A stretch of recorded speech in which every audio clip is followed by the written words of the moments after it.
우리의 영혼이 어떤 환경과 상황 속에서도 잠잠히 하나님만 바라볼 수 있다면 이것이 얼마나 큰 은혜일까 싶습니다. 저는 개인적으로 하이델베르크 교리문답을 통해서 주기도문이라는 10번의 이 강해를 나눌 수 있는 것이 얼마나 큰 축복인지 모르겠습니다. 오늘 7번째 시간인데요. 주님께서는 특별히 하나님의 하나님 되심을 높이라 말씀하시고 우리의 간구죠. 네 번째 간구로서 오늘 우리에게 일용할 양식을 주십시오, 이런 기도를 가르쳐 주셨는데요. 이 기도의 의미와 뜻이 무엇인지를 우리가 깊게 누리고 또 받고 누리고 전할 수 있게 되기를 예수님의 이름으로 축복합니다. 제가 지난 월요일부터 오늘 오후까지 T4GK라고 하는 그 모임에 참석을 하고 와서 교환을 좀 부득불 구체적으로 작성해드리지 못했으니까 여러분들 교환 보시면서 큰 제목만 적어드렸거든요. 성경 구절도 좀 적으시면서 따라오시면 여러분들에게 더 큰 유익이 있지 않을까 싶습니다. 125문이에요. 하이델베르크 교리문답의 네 번째 간구를 묻고 있죠. 여러분 교환엔 적어드렸습니다. 이렇게 묻고 있습니다. 네 번째 간구는 무엇입니까? 오늘 우리에게 일용할 양식을 주시옵고인데요. 이렇게 간구하는 것입니다. 어떻게 간구하신 거냐면은 우리의 몸에 필요한 모든 것을 기꺼이 내려주사 오직 주님만이 모든 좋은 것의 근원임을 인정하게 하시고 주님이 복 주시지 아니하시면 우리 염려나 수고, 심지어 주님의 선물조차도 우리에게 아무 유익이 되지 못함을 알게 해 주십시오. 그래서 우리가 어떤 피조물도 의지하지 않고 오직 주님만 의지하게 하옵소서. 예수님의 기도, 주기도문의 네 번째, 일용할 양식을 우리에게 주십시오를 하이델베르크 교리문답은 이렇게 설명하고 있습니다. 여러분, 디모데전서 1장 15절 말씀에 보면 사도 바울이 이렇게 증언하죠.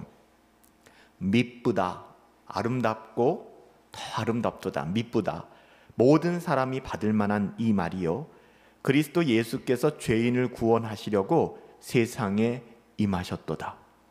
여러분, 나 같은 죄인 살리신 죄인의 구원은 예수 그리스도의 가장 큰 관심사였고 또 가장 중요한 이 땅에 오신 목적이셨습니다. 그리스도께서는 이 땅에 오셔서 우리를 구원하시기 위해서 그렇게 사셨습니다. 또 이것을 위하여 죽으셨고 죽은 자 가운데에서 다시 살아나셨습니다. 그러나 여러분들, 밉보다 모든 사람들이 받을 만한 이 말이요, 그리스도 예수께서 죄인을 구원하시려고 세상에 임하셨다 하였노라.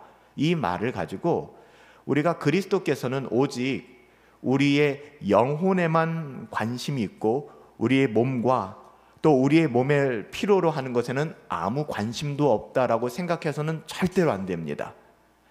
예수님께서는요, 우리의 몸의 필요에 대해서도 아주 지극히 아주 크게 관심을 갖고 계신다는 사실을 여러분 잊어서는 안 돼요. 자칫 잘못하면 예수님께서는 우리의 구원에만 관심이 있다라고 생각하니까 우리의 삶이 굉장히 무미건조해지는 거예요. 왜? 우리가 오늘 하루를 살아가면서 우리의 영혼에 대한 구원도 당연히 중요한 것이지만 사실 먹고 사는 문제부터 시작해서 우리를 근심하게 만들고, 솔직히 신자들 중에서 몇 사람이나 우리 영혼의 구원의 문제 때문에 전전긍긍하고 많은 에너지를 쏟고 이것 때문에 정말 힘들어하겠습니까? 전 별로 없다고 생각해요. 대부분은 우리의 삶에 찾아오는 수많은 문제들이죠. 이런 문제들 때문에 일상이 일상, 눈에 보이는 문제들, 사업의 문제, 자식의 문제, 내 장래의 문제, 내 인격과 관계의 문제들, 이게 훨씬 더 크게 느껴지는 것이죠.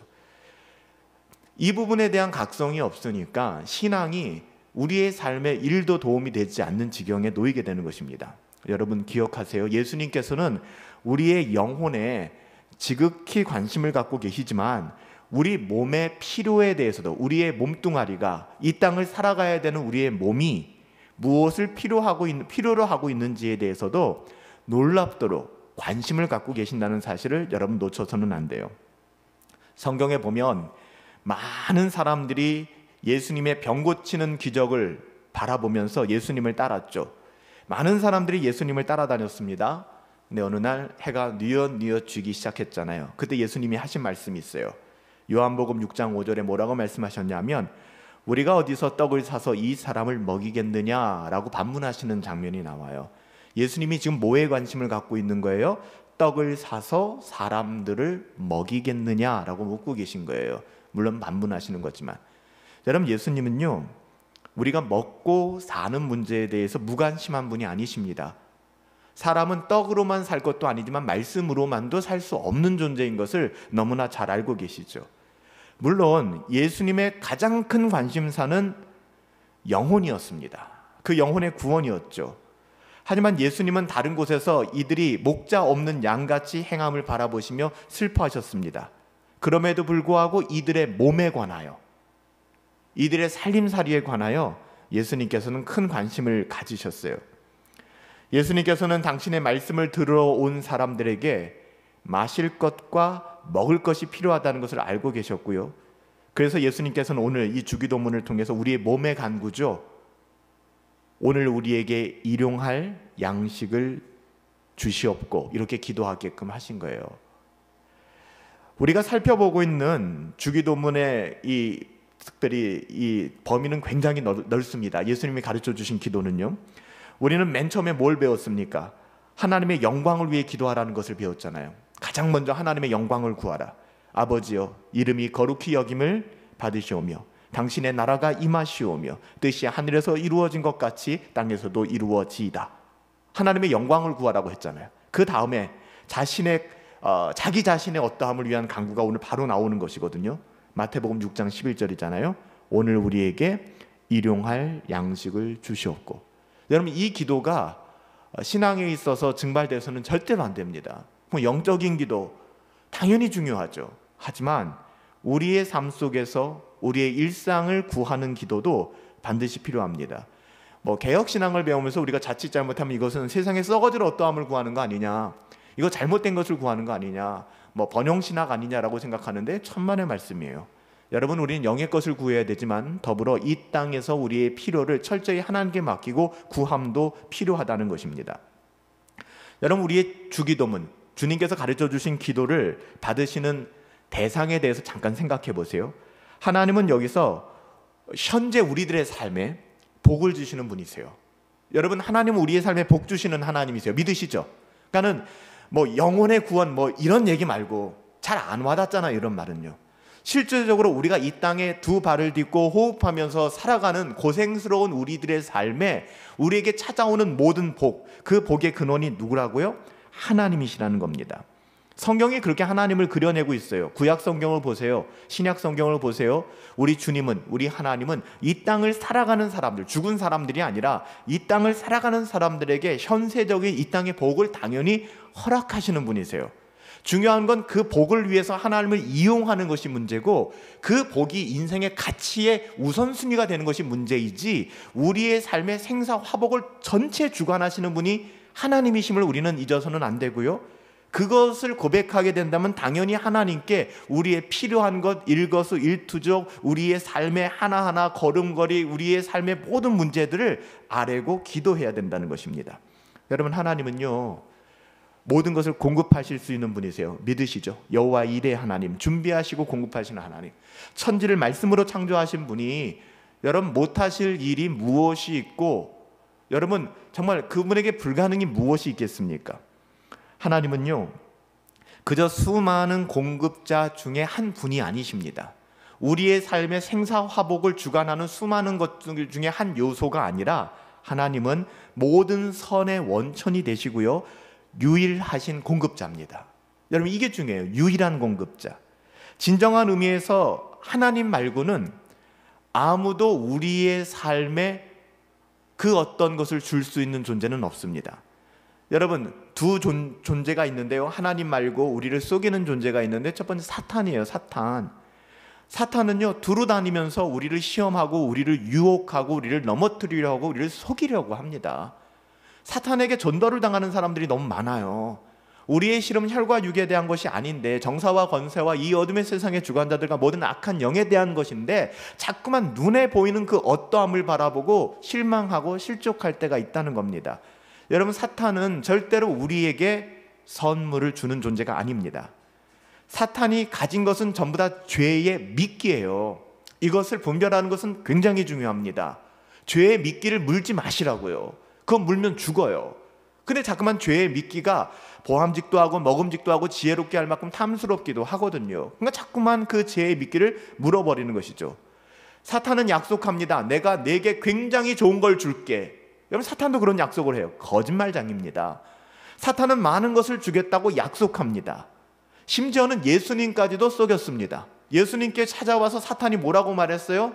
마태복음 4장 8절 9절에 천하 만국의 모든 영광을 내게 주겠다. 내게 와서 절하라. 속이는 겁니다. 다 주겠대요. 다 주겠대.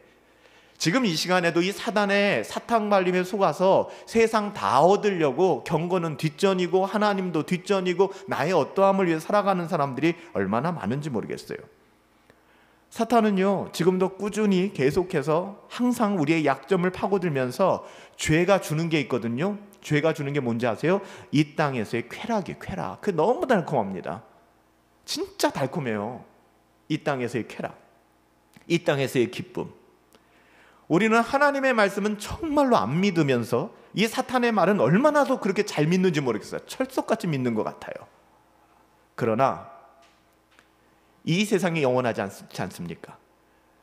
하나님의 나라가 임하면 사탄을 끝까지 믿은 사람들은 사탄이 준 것 중에 참되고 좋은 선물이 없었구나, 우리는 그와 함께 무저갱으로 던져지게 되겠구나, 하나님 앞에 부끄러운 모습으로 서게 되겠구나, 와, 나에게 사탄이 준 것이라고는 이 땅을 살아가면서 올무와 사슬밖에는 없었구나 라는 것을 깨닫게 될 거예요. 너무 늦었잖아요. 여러분, 지금도 이 미끼를 그냥 물면서 살아가는 사람들이 우리 주변에 너무 많다고요. 여러분, 복음을 전하세요. 무시당해도 외로워도 그거 아니니까 마지막 날에 여러분들에게 감사할 겁니다. 은혜의 복음을 전하셔야 돼요. 사탄도 줄 수 없고 또 하나 줄 수 없는 게 뭐예요? 사탄이 장악하고 있는 이 세상이 줄 수 없는 것이 하나님의 선물입니다. 세상은 우리에게 참된 풍요를 줄 수 없습니다. 이걸 속는 거예요. 돈이 많으면 행복할까요? 많은 돈을 가져보지 않은 사람들, 우리들은 막연하게 돈이 많으면 행복할 거라고 생각하는데요, 진짜 돈이 많은 사람들은 그렇게 행복하다고 이야기하지 않더라고요. 우리는 돈이 없으니까 돈을 가지면, 이 세상에 어떠함을 가지면 행복할 것이다 라고 생각을 합니다. 여러분, 우리 가슴에 있는 우리 영혼에 난 허무함은 세상의 그 재화나 세상의 그 어떠함으로 절대 채워질 수 없어요. 그냥 주는 척 하는 것 뿐입니다. 세상의 선물은 그림자만 있지 실체가 없어요. 그래서 허무합니다. 이 선물은 금세 사라지고 우리는 전과 같이 가난해짐을 경험하게 될 것입니다. 여러분, 기억하세요. 하나님만이 참으로 주실 수 있는 분이시고 하나님만이 유일한 공급자가 되십니다. 왜요? 하나님은 이 땅을 창조하신 분이시기 때문에 그렇습니다. 창조하실 때 주기 시작하셨고 하나님의 주권과 섭리 가운데 가장 필요한 것을 우리의 삶에 하나님은 끊임없이 공급해주고 계십니다. 그렇다면 하나님이 유일한 공급자이신데도 이것을 알아보는 사람이 굉장히 적다는 거예요. 왜 그럴까? 우린 여기서 너그럽게 베풀어 주시는 하나님을 좀 볼 수 있었으면 좋겠습니다. 하나님께서는요, 생색을 안 내세요. 생색을 내지 않고 지금도 우리에게 무한대로 쏟아붓고 계십니다. 그래서 하나님의 선물을 눈여겨보고 하나님께 감사하는 것을 우리는 쉽게 망각하는 거예요. 여러분, 우리가 지금 우리 가운데 결여되어 있는, 결핍되어 있는 어떤 것들 때문에 하나님께 좀 불편한 마음을 갖는 분들도 분명히 계실 거란 말이에요. 근데 우리의 인생에 찾아오는 좀 결핍, 궁핍은 선하신 하나님이 분명한 이유가 있기 때문에 우리에게 주신 거라는 거예요. 그러니까 여기에 매몰당해서 감정을 여러분 정말 쓸데없는 데 낭비하지 말고 이 가운데 하나님께서 우리 인생 가운데 가지고 계신 뜻이 무엇인가를 집중하고 절대 잃어버려서는 안 되는 마음은 하나님은 선하셔. 지금 나는 이해할 수 없지만 나를 질그릇같이 부르셨지만 내 안에 보배를 숨겨두셨어. 이걸 잊지 않는 것이 굉장히 중요합니다. 그럼에도 우리가 찬송가에도 있는 것처럼 우리에게 주신 복을 한번 세워보라는 거예요. 이걸 세워볼 능력이 우리에게 없는 거예요. 왜? 너무 많아서. 너무 많은 것을 우리에게 공급해 주시니까 우리는 이것을, 우리에게 주신 이 복을 당연하게 생각하는 경우들이 너무 많아요. 여러분들이 이 자리까지 걸어올 수 있는 건강함과 육체의 강건함을 주시지 않았습니까? 제가 작년, 재작년에 한번 통풍을 경험하면서 걷지 못하는 아픔을 경험하니까 걸을 수 있다는 게 얼마나 기쁜 건지 아십니까? 근데 우리는 걸을 수 있다는 거, 호흡할 수 있다는 거, 우리의 사지가 움직일 수 있다는 거, 이 너무나 자연스러운 것조차도 감사할 줄 몰라요. 자연스럽게 생각하는 것이죠. 하나님은요, 우리의 영혼에 무한대로 공급하고 계세요. 지금 단지 우리가 그것을 못 그러니까 우리는 미련한 거죠. 돈이 조금 없다고, 인간관계가 좀 꼬였다고, 건강 조금 잃어버렸다고 하나님 원망하는 거예요. 오히려 원망보다는 왜 내게 이런 일이 일어났지? 이 일을 통해서 하나님이 하시고자 하는 일이 뭘까? 여러분, 이걸 생각할 수 있어야 됩니다. 하나님은 우리에게 무한대로 쏟아 넣어주시고 너그러이 모든 것을 베풀어 주시지만 마치 인정과 감사 같은 거는 원하지 않는 분 같아요. 그러니까 생색을 안 내세요. 그냥 우리가 못 느끼는 거죠. 생색을 안 내고 다 쏟아 부어주니까. 근데 사람의 감사와 인정에 하나님이 전혀 관심이 없는 건 아닙니다. 누가복음 17장 17절에 보니까 이런 말씀이 나오더라고요. 예수님께서 치유해 주셨어요. 한센병, 나병 환자들을 치유해 주셨죠. 이런 말씀을 합니다. 10사람이 다 깨끗함을 얻지 않았느냐? 그런데 그 9은 어디로 갔느냐라고 묻고 계시잖아요. 10명을 치료해 주셨는데요, 그 9은 치료받은 것을 당연함으로 알고 예수님께 돌아오지 않았습니다. 감사하지 않았어요. 1명만 돌아왔죠. 예수님께서 이례적으로 표현하신 거예요. 10사람이 다 깨끗함을 받지 않았느냐? 근데 그 9은 어디 있느냐? 내가 너희에게 은혜를 주지 않았느냐? 내가 너희에게 굉장히, 너희가 표현할 수 없는, 너희가 갖지 못했다고, 잃어버렸다라고 불평하는 것은 서너 개지만 내가 너희에게 준 것은 무한대이지 않냐? 근데 너희는 왜 무한대에 감사하기보다는 서너 개에 불평하기 시작하느냐? 심지어는 내가 목적이 있어서 너희를 어렵게 만든 서너 개는 이것을 이겨내라고, 또 이것을 통해서 깨달으라고 준 것인데 왜 이것을 핑계와 이유로 삼아서 내게 나오는 것을 포기하느냐? 진짜 어리석은 거 아닙니까?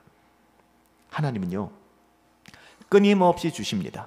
그리고요, 온종일 기다리고 계신다는 거예요. 하나님의 기다리심을 안다면 여러분들 영혼만 생각하지 마시고 우리가 복음을 전해야 될 사람들이 있잖아요. 지금도 세상의 가치에 매몰돼서 살아가는 사람들, 여러분 그 사람들을 향한 불쌍히 여긴, 민망히 여기는 마음이 우리들 가운데 없다면 여러분, 우리 뭔가 이상한 좀 모난 사람들 아니겠습니까?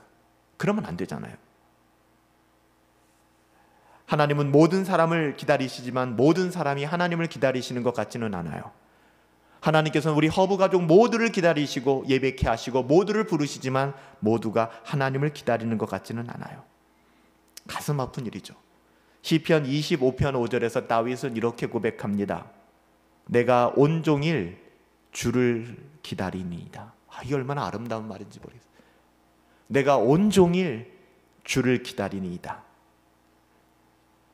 거룩하신 하나님의 성령이 그의 영혼을 인도하지 않는다면 이 고백이 나오지 않습니다. 여러분, 내가 온종일 주를 기다리니이다. 시편 25편 5절, 이 다윗의 고백이 우리의 고백이 된다 그러면 이런 사람들은 오늘 주님이 가르쳐 주신 하루하루 먹을 양식과 더불어 모든 것에서 주님을 온전히 의지하게 될 거예요.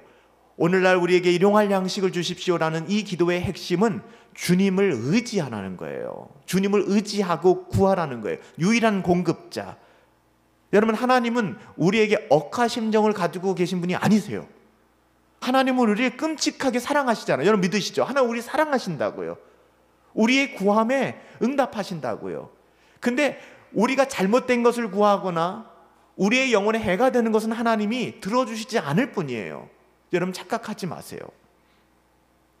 그래서 우리는 끊임없이 일용할 양식, 하나님의 뜻대로 우리가 마땅히 이 땅에서 살아가야 될 영역들을 구하고 의지하고 나가야 되는 것이죠.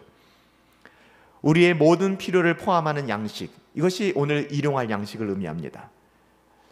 우리 몸에 필요한 모든 것을 가리키죠.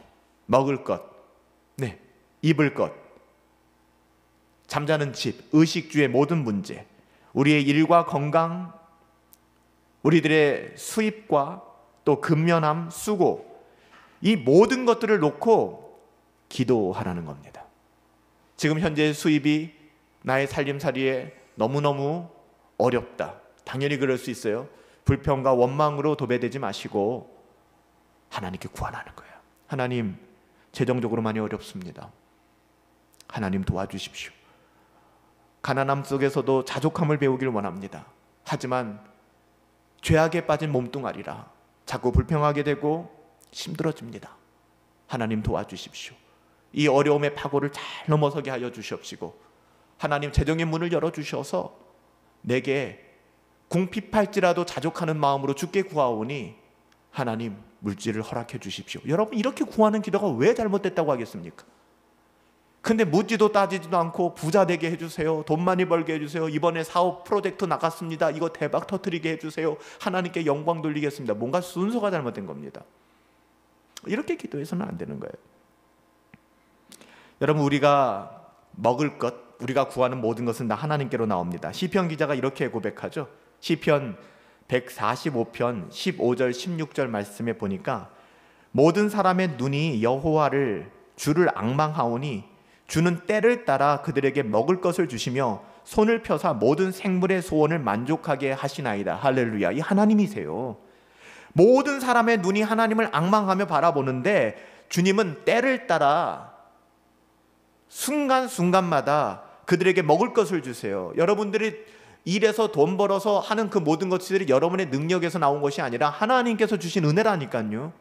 하나님이 그것을 공급해 주지 않으면 우리는 돈을 벌 수도 없고 우리는 우리의 먹을 것을 채울 수도 없어요. 이게 착각을 하니까 내가 내 좋은 머리로 열심히 구상하고 내 튼튼한 손발로 일해서 내가 돈을 벌었고 나는 내가 수고로 일해서 버니 합당한 것을 난 나를 위해서 먹고 즐겨. 이게 여러분 불신앙이거든요. 이게 불신앙이에요. 여러분 보면은 시편 147편 9절에도 들짐승과 우는 까마귀 새끼에게 먹을 것을 주셨다. 하나님은 사람에게 뿐만 아니라 들짐승들에게도 먹을 것을 공급하신다라고 기록합니다. 우리 예수님께서 뭐라고 말씀하셨죠? 마태복음 6장 26절 말씀이에요. 공중의 새를 보아라. 심지도 않고 거두지도 않고 창고에 모아들이지도 아니하되 너희 하늘 아버지께서 기르시지 않니? 라고 묻고 계세요. 하물며 하나님의 자녀들을 내가 방치하겠니? 하나님은 그런 분이 아니시라는 겁니다. 심고 뿌리고 힘겹게 일하는 우리가 우리의 양식이 하나님께로부터 온다는 사실을 잊어버릴까 봐 우리는 그런 날마다 잊어버리는 존재거든요. 어떻게 그렇게 잘 망각할지 금방금방 잊어버리는 거예요. 그래서 성경은요, 이 위대한 진리, 하나님께서 우리를 먹이셔, 하나님이 우리를 기르셔, 하나님은 선하신 목자 되셔, 이것을 정말 수많은 기적을 통해서, 수많은 사건을 통해서 계속해서 기록하고 있는 거예요. 제발 잊어버리지 좀 마라고 계속 얘기하고 있는 것이죠. 여러분 보세요. 출애굽기 16장 4절 보면 이스라엘 백성이 이거 잊어버리니까 뭐 허락하셨어요? 만나.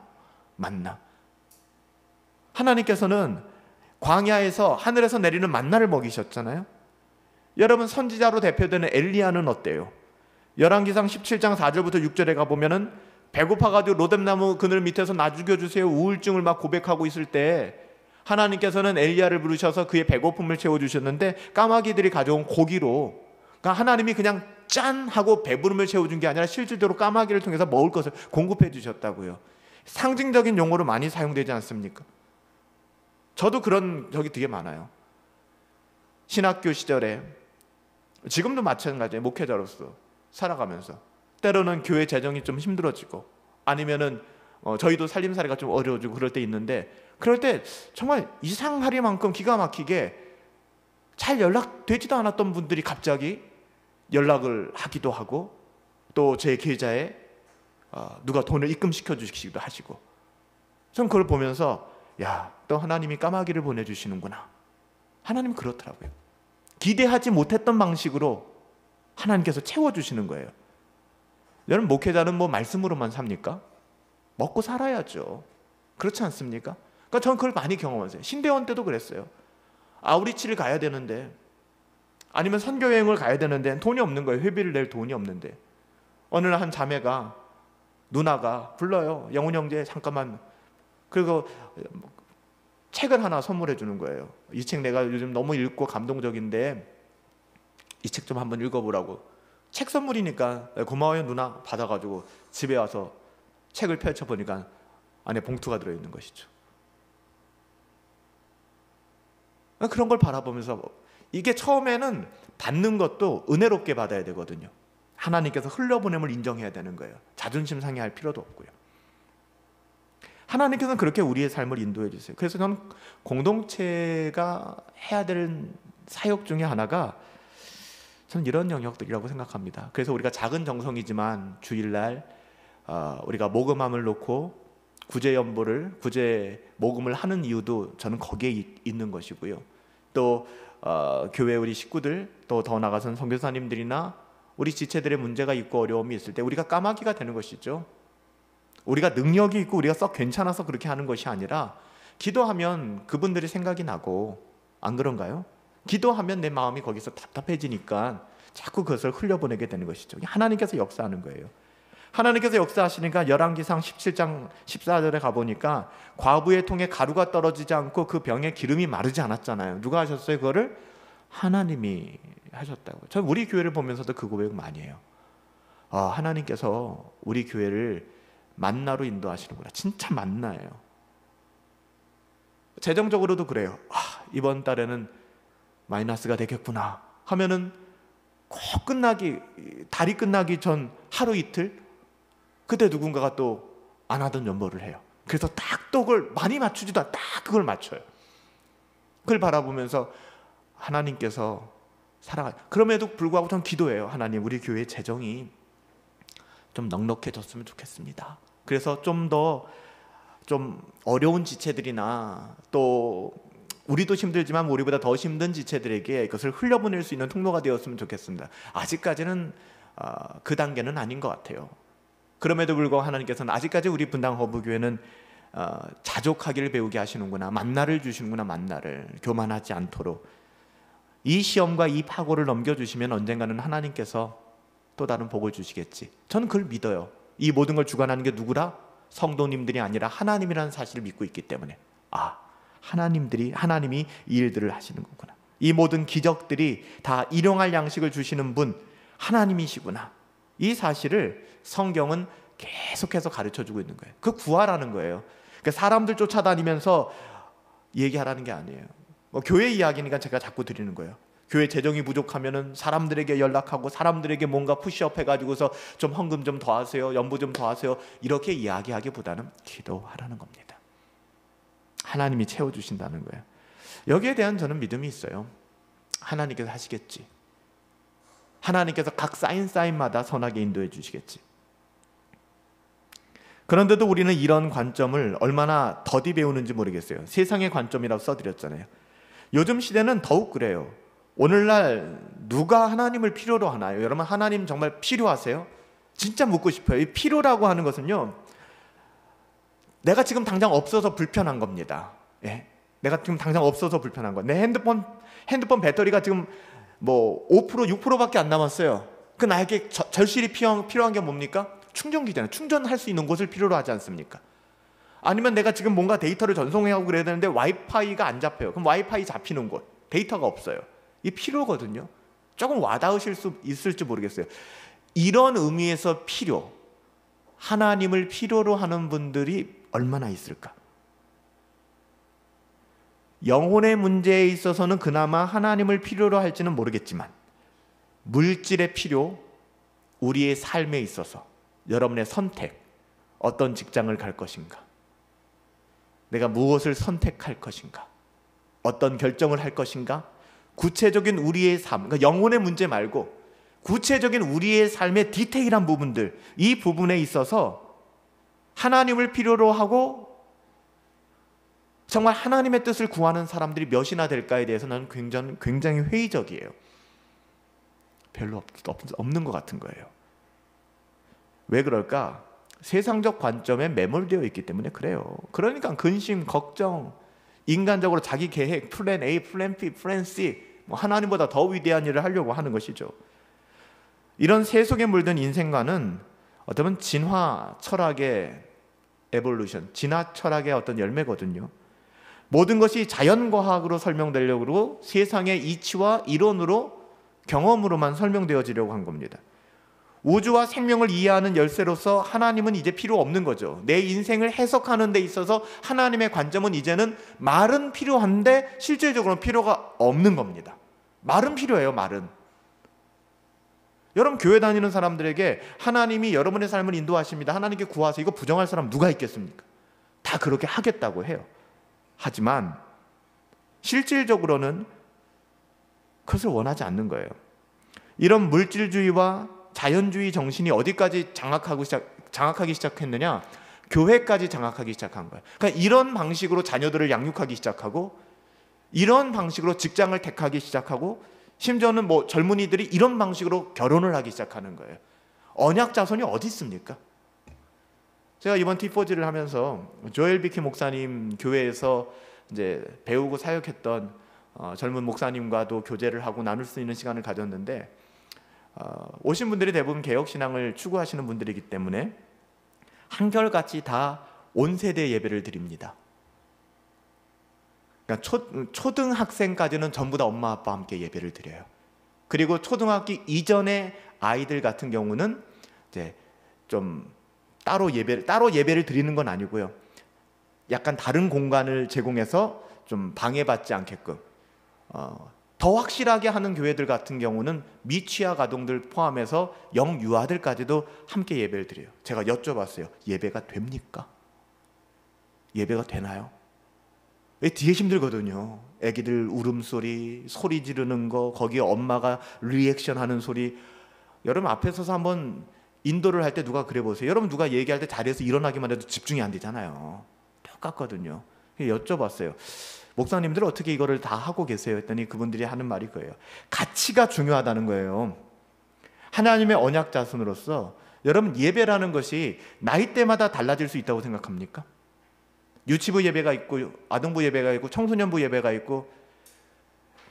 그래서 조엘 비키가 뭐라고 얘기했냐면 이런 얘기를 했어요. 예수 그리스도의 몸이 갈기갈기 찢겨지는 시간이 주일 오전 11시다.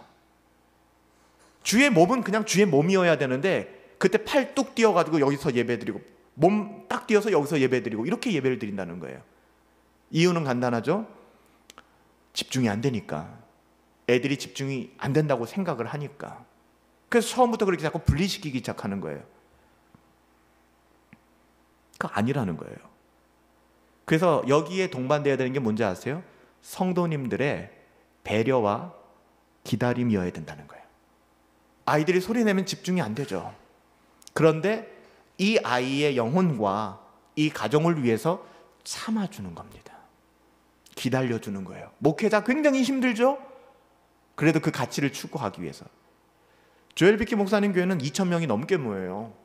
언약의 자손으로 양육하라, 그 책 받아보신 분도 계시죠? 그 교회입니다. 2,000명이 넘어요. 근데 그 아이들이, 어린 아이들도 다 와서 예배를 드리는데 정말 조용하게 예배를 드리는데 왜 그럴 것 같아요? 일정 시간이 지나면 그 문화가 만들어져요. 근데 처음부터 그걸 하기가 너무 힘든 거죠. 그러니까 우리가 예배를 너무 우상화할 필요가 없어요. 잘못 생각해서. 그래서 실제로 이 스코틀랜드라든지 잉글랜드에 예전에도 그렇고 지금도 영국 교회나 스코틀랜드 교회에서 이제 유학하고 공부하신 분들 다 온세대 예배를 드리거든요. 개혁 교회들은. 어떻게 되냐면 할머니, 할아버지, 엄마, 아빠, 아이들, 손주, 손녀들 같이 예배 드리는 거예요. 장의자에서 다 같이. 딱 오면 예배하면은 아이들한테 종이를 하나 준대요. 여기서 그림을 그려도 괜찮고 여기서 뭘 해도 괜찮으니까. 그러니까는 쉽게 얘기하면 여러분 제사를 드릴 때 우리는 제사 안 드리지만 유교에서 제사 정말 강조하는 집안들이 있지 않습니까? 이 제사 드릴 때 예를 들면은 어른들이 제사 드리는 방식과 유치원생들 이제 너 나가서 절해야지 방식이 달라요? 똑같잖아요. 제사는 제사잖아요. 단지 유치원 아이들은 이 절이 무슨 의미이고 이 패가 무슨 의미이고 이거 전혀 몰라요. 하지만 그 문화 속에 들어오는 겁니다. 그러면서 점점 자라기 시작하는 거예요. 이게 종교개혁적 가치거든요. 우리가 지금 하이델베르크 교리문답을 가르치고 있는데 하이델베르크 교리문답으로 솔직히 말하면 저도 그래요. 우리 문규와 지효도 양육을 해야 됩니다. 근데 그들의 언어로 좀 쉽게, 청년들은 청년들의 언어로 좀 깊이 있게, 장년들은 장년들의 언어로, 그렇지만 텍스트는 같은 복음을 가지고, 이런 부분들이에요. 우리가 하나님 앞에 우리의 모든 필요들, 심지어는 자녀들까지도 우리가 가르치고 배우고 양육하는 것에 있어서 우리는 그리스도의 몸이구나, 그 부분들을 여러분들 잊어버려서는 안 돼요.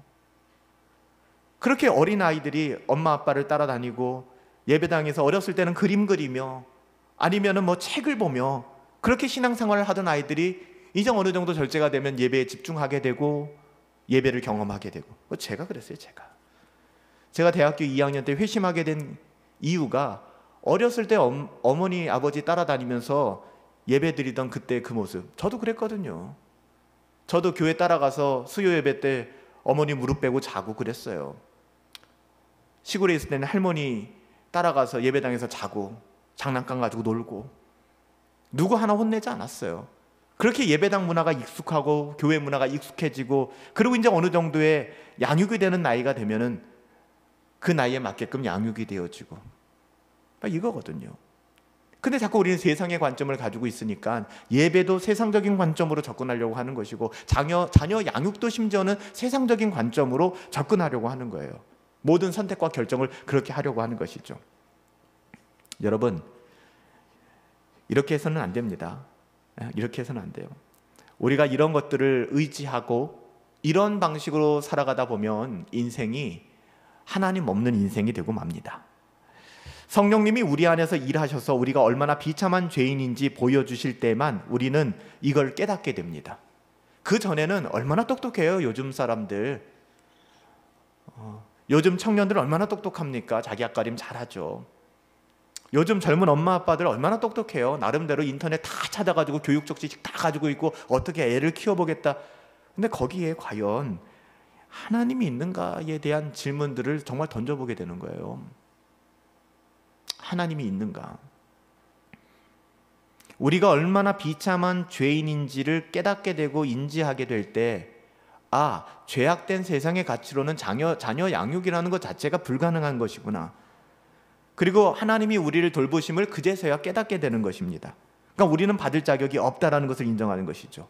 그때 우리가 그런 돌보심을 받을 자격이 있다는 걸 깨닫게 됩니다. 이 놀라운 일이거든요. 우리 자신이 아무 가치가 없음을 보면 볼수록 우리는 하나님이 갈보리 십자가를 거쳐 흘려보내시는 이 복의 진가가 무엇인가를 알게 되는 것이죠. 또한 우리가 눈에 눈여겨볼 부분들이 있는데요. 오늘 우리에게 일용할 양식을 주시옵고, 지금 뭐라고 하는지 한번 눈여겨보세요. 뭐예요? 양식 앞에 어떤 서술어가 붙었어요? 일용할 양식입니다. 양식은 양식인데 여기에 규제와 제한이 붙어 있습니다. 무한 양식이 아닙니다. 일용할 양식이에요. 날마다, 데일리 브레드입니다. 날마다. 이 굉장히 중요합니다. 이게 신앙이에요. 여러분, 그리스도의 제자는 한 번에 한 달치 양식이 아니라 하루치 양식을 구해야 되는 것. 하루치 양식을. 그날 충분히 먹고 마실 양 그만큼만 있으면 that's enough. 나 충분해. 내일 일은 내일 걱정하세요. 이게 계획 없는 인생을 살라는 얘기는 아닙니다. 여러분 보세요. 내일을 위해 미리 계획하고 쓸 돈을 모아두고 내일을 준비하고 미래를 준비하는 것이 잘못되느냐? 절대로 아니에요. 그 얘기가 아니란 말입니다. 그 얘기가 아니에요. 여러분, 이 네 번째 강구, 오늘 우리에게 일용할 양식을 주옵시고, 사람 편에서 앞서 내다보거나 일하거나 아끼는 것을 못하게 만드는 이야기가 아닙니다. 데일리 브레드라고 하는 것이 앞을 내다보고 대비하지 말라는 말이 아니라 중요합니다. 물질을 의지하지 말라는 거예요. 내가 이만큼 쌓아뒀으니까, 내가 이런 직장을 구했으니까, 내가 이렇게 살았으니까 나는 안심이야. 이 짓을 하지 말라는 겁니다.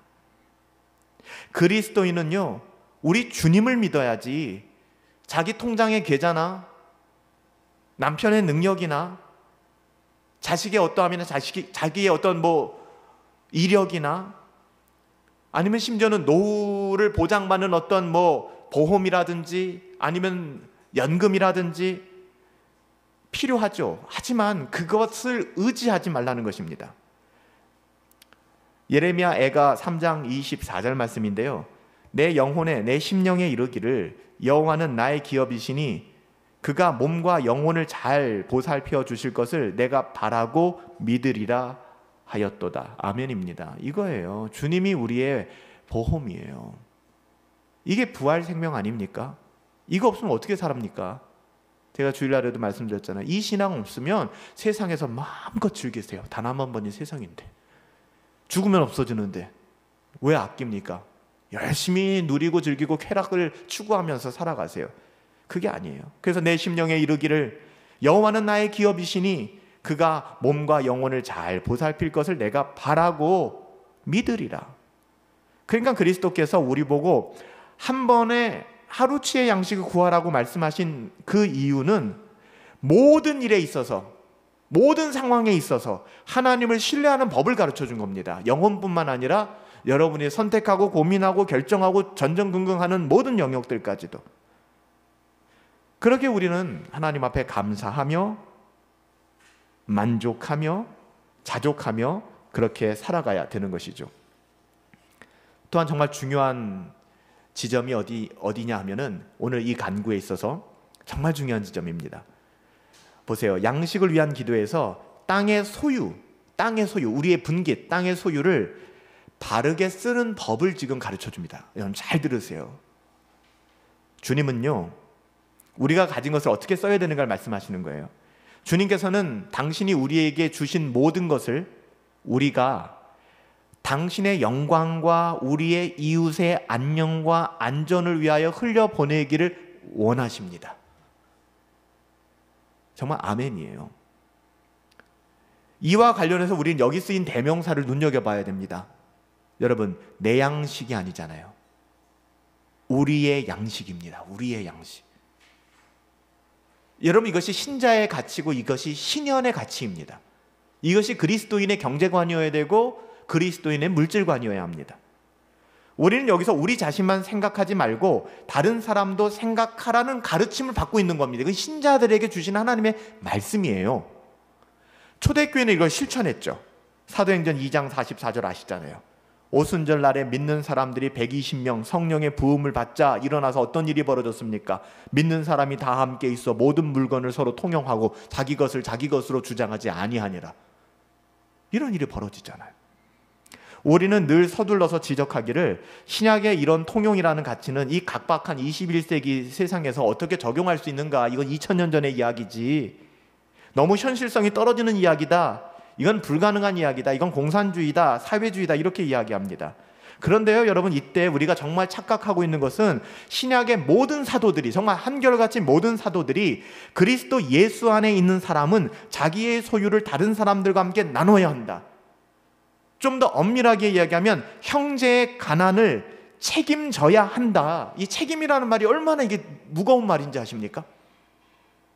여러분, 교회라고 하는 곳은 책임을 지는 곳입니다. 그래서 여러분들 교회에 등록하고 세례교인이 되고 등록교인이 되었다는 것은요, 그 의미가 뭐예요? 교회에 책임을 지는 사람들이에요. 공적 예배에 나오는 것은 너무나 자연스러운 책임이고요. 우리가 교회에 책임을 지는 건 나쁜 얘기가 아니라고요.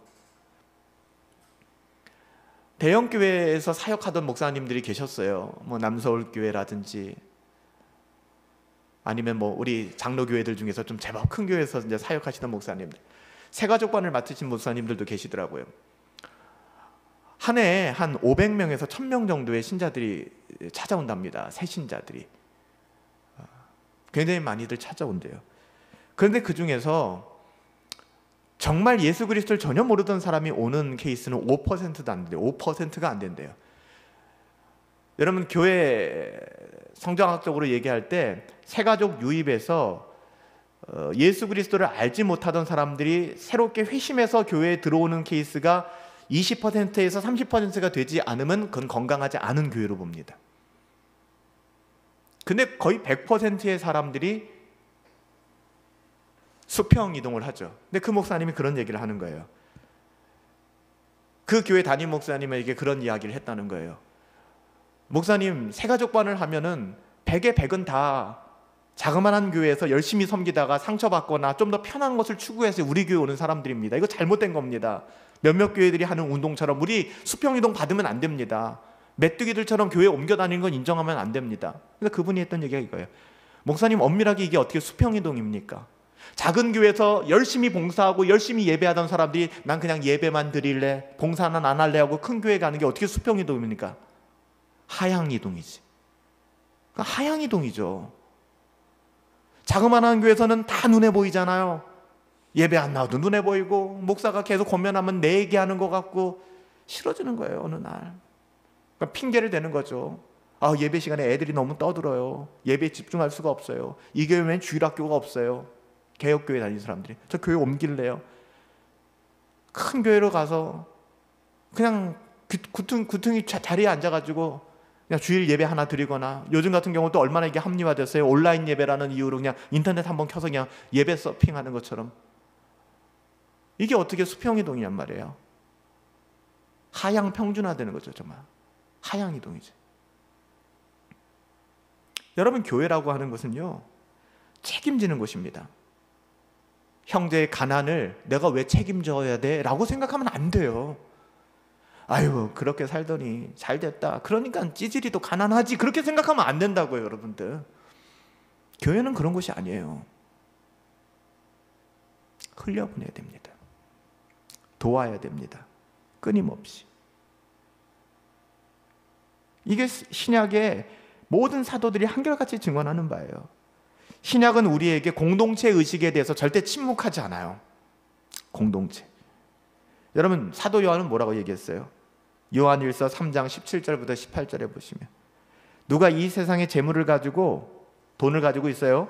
형제의 궁핍함, 가난함을 바라보고 도와줄 마음을 닫아버리면 하나님의 사랑이 어찌 그 속에 거하는다라고 이야기할 수 있겠느냐.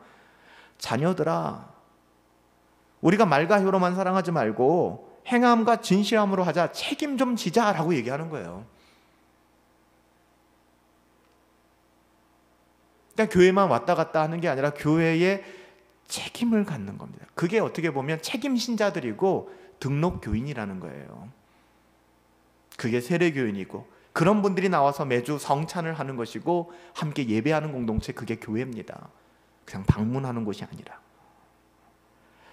여러분, 오늘 주기도문을 통해서 주님께서는 하늘에 계신 우리 아버지여, 기도하게 하시고 여러 간구, 하나님의 영광에 대한 간구, 우리의 삶의 어떤 필요에 대한 간구, 단순하게 순종하며 기도하라는 것이죠. 어떻게 해요? 어린아이 같은 기도를 하라고 하는 것입니다. 늘 잊어버리면 안 돼요. 하나님은 율법적 어떠함이나 종교적 어떠함을 우리에게 구하는 게 아니라, 하늘에 계신 우리 아빠, 이름이 거룩히 여김을 받으세요. 당신의 나라가 임하세요. 뜻이 하늘에서 이루어졌잖아요. 땅에서도 이루어주세요. 저 너무 힘들어요. 당신밖에는 없어요. 오늘 내게 일용할 양식을 주세요. 우리에게 필요를 채워주세요. 이렇게 이야기하는 것이죠. 믿는 사람들은 인생의 마지막을 향하여 여행할 때마다 그 마지막 지점에서 예수님은 우리에게 물으실 겁니다. 부족한 것이 있더냐? 반드시 물어볼 겁니다. 이 음성 듣게 될 거예요. 누가복음 22장 35절 말씀인데요, 우리 다 이 세상 하직하고 떠나게 될 때 주님이 이렇게 물어볼 겁니다. 이 세상 살면서 너 부족한 것이 있었니? 라고 물어볼 때, 영어 써서 죄송하지만 That's enough 라고 고백할 거예요. 충분했어요. 하나님, 믿음이 있다면 That's enough, 충분했어요. 여러분, 주님이 내 목자가 되셨기에 모자람 따위는 없었어요. 주님이 내 주인 되셨기에 하나님의 자비가 아침마다 내게 새로 왔어요.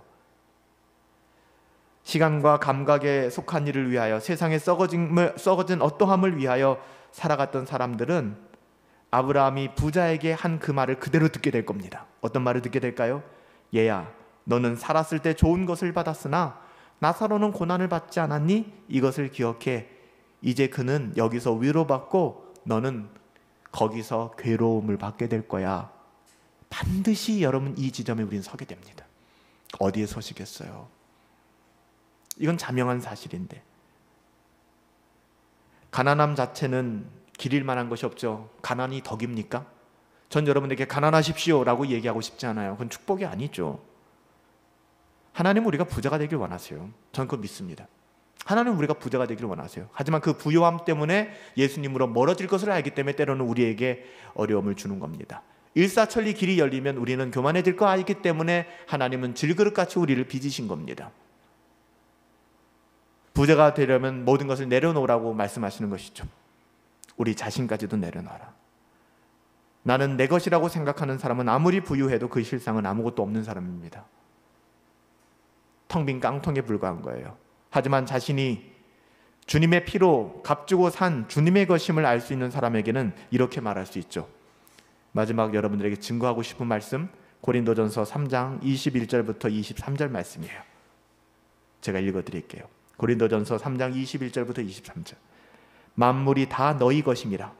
바울이나 아볼로나 게바나 세계나 생명이나 사망이나 지금 것이나 장래 것이나 다 너희 것이요 너희는 그리스도 것이요 그리스도는 하나님의 것이라. 여러분, 하나님을 신뢰하십시오. 그리고 우리의 삶의 일거수일투족 영적인 영역뿐만 아니라 우리의 삶의 모든 영역까지도 하나님을 의지하시고 구하시고 오늘 이 말씀 의지하여 주님께 기도하며 주님의 이름으로 기도하며 하나님이 주시는 은혜와 복을 누리며 살아갈 수 있게 되기를 예수님의 이름으로 축복합니다.